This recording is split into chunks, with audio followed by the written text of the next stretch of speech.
Bismillah, Assalamualaikum warahmatullahi wabarakatuh. Kenalin, nama aku Silmi Latifah dengan NIM 19101102. Di sini, aku ingin memenuhi tugas mata kuliah Maqasid Syariah dengan dosen pengampu Dr. Zulkarnain Muhammad Ali MSI di kampus Institut Agama Islam Tazkiyah Bogor pada tahun 2022. Di sini, saya ingin menjelaskan sejarah pemikiran Maqasid Syariah. Topik yang akan kita bahas yang pertama ada menurut generasi awal dan menurut generasi selanjutnya.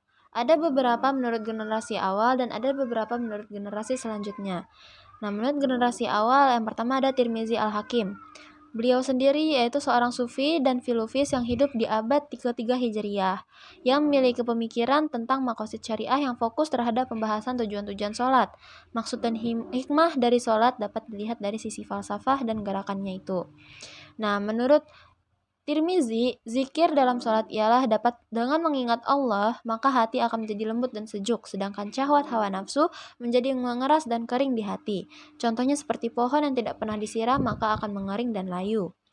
Nah, menurut Tirmizi sendiri, dalam gerakan sholat itu maksudnya, yaitu menghadap kiblat. Saat sholat itu artinya kita menjauhi dari sifat berpaling, takbir menjauhkan kita dari sifat sombong, pujian dari sifat lalai, ruku dari sifat bengis, sujud dari dosa, tasyahud dari kerugian, dan salam dari bahaya besar. Nah, yang selanjutnya ada menurut Al-Baqilani. Nama lengkap dari Al-Baqilani sendiri ialah Abu Bakar Muhammad bin Al-Taib bin Muhammad bin Ja'far bin Al-Qasim, yang lahir di Basrah dan selama hidup beliau, dia tinggal di Baghdad dan wafat pada tanggal 23 Zulqa'dah 403 Hijriah atau 1013 Masehi di Baghdad. Beliau sendiri disanjung oleh banyak ulama karena kehebatannya dalam bidang ilmu fikih, sehingga beliau pun memiliki julukan panggilan, yaitu Syekh Al-Sunnah dan Lisan Al-Ummah.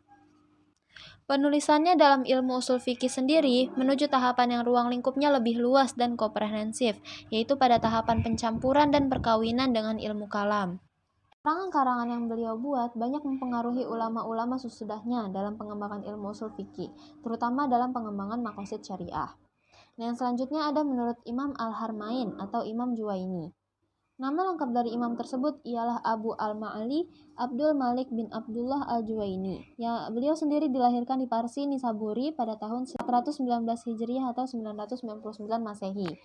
Beliau sendiri mengajar di Nizamiyah. Karangan yang beliau buat yang terkenal ialah Al-Burhan.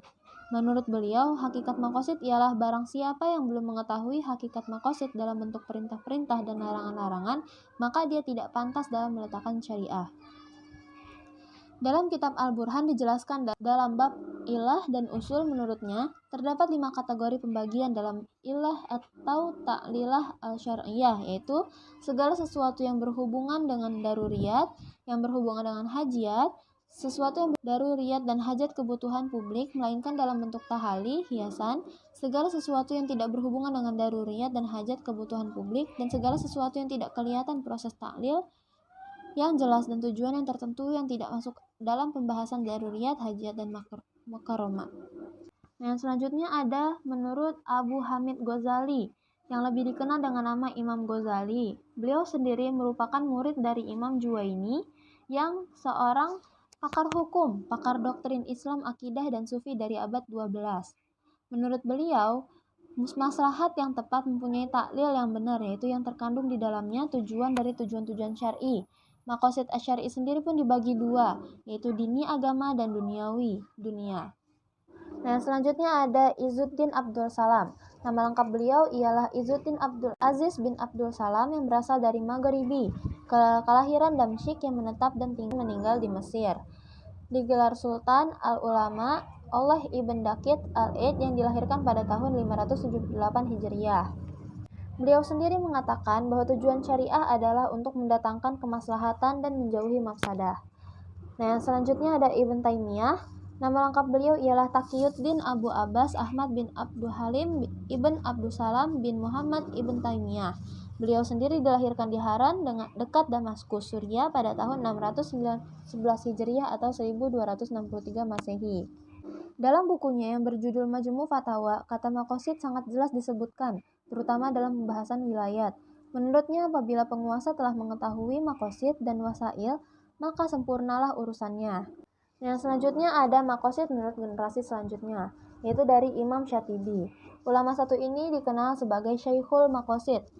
Beliau mendapat gelar ini karena perannya yang berhasil menggabungkan teori usul fikih dengan maqasid syariah. Nama lengkap beliau ialah Ibrahim bin Musa bin Muhammad al-Khami al-Gharnati Abu Ishaq.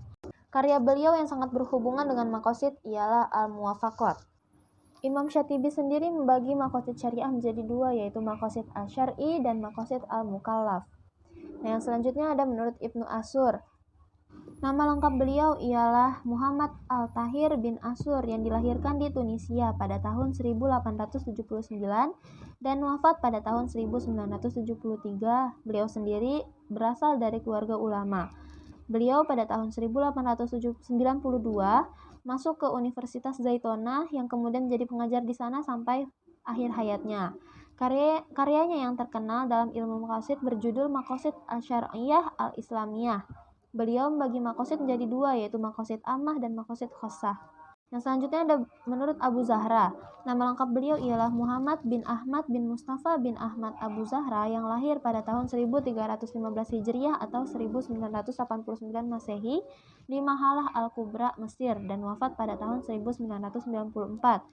Karangan beliau yang berhubungan dengan kajian maqasid syariah yaitu terdapat dalam bukunya yang berjudul Ushul Al-Fiqih. Menurutnya, tujuan maqasid syariah ialah menjadi tempat pendidikan atau penyucian jiwa, keadilan, dan maslahat. Menurutnya, maslahat dibagi menjadi tiga, yaitu maslahat mu'tabaroh, maslahat mulgoh, dan maslahat mursalah. Dan selanjutnya ada Yusuf Al-Qaradawi. Dia dilahirkan pada tahun 1926 di Mesir.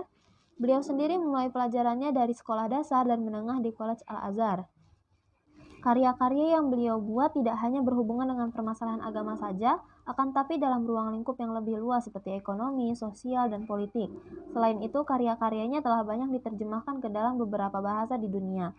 Menurutnya, maqasid syariah ialah kesimpulan akhir yang ditetapkan oleh teks-teks syariat dalam bentuk perintah baik yang dilarang maupun yang diperbolehkan, dan hukum-hukum juz'i mencoba untuk merealisasikannya dalam kehidupan mukallaf baik individu, keluarga, dan komunitas. Menurutnya, maslahat itu untuk dunia dan akhirat. Terdapat 5 poin penting dalam maqasid syariah, yaitu memprioritaskan kemudahan, menegakkan keadilan, ibadah, ta'abud, dakwah untuk mencari fitrah. Dari pemikiran tersebut dapat disimpulkan bahwa pemikirannya tentang maqasid syariah telah maju ke depan dalam konteks kekinian dengan basis dalil-dalil Islam. Dapat disimpulkan bahwa ilmu maqasid syariah berawal dari kajian-kajian yang terdapat dalam ilmu usul fikih yang dikembangkan oleh beberapa ulama. Imam Syatibi sendiri menjadi tokoh sentral dalam kajian maqasid syariah dibandingkan dengan ulama-ulama lainnya. Perubahan ide hanya terlihat dari tujuan maqasid al-khamsah.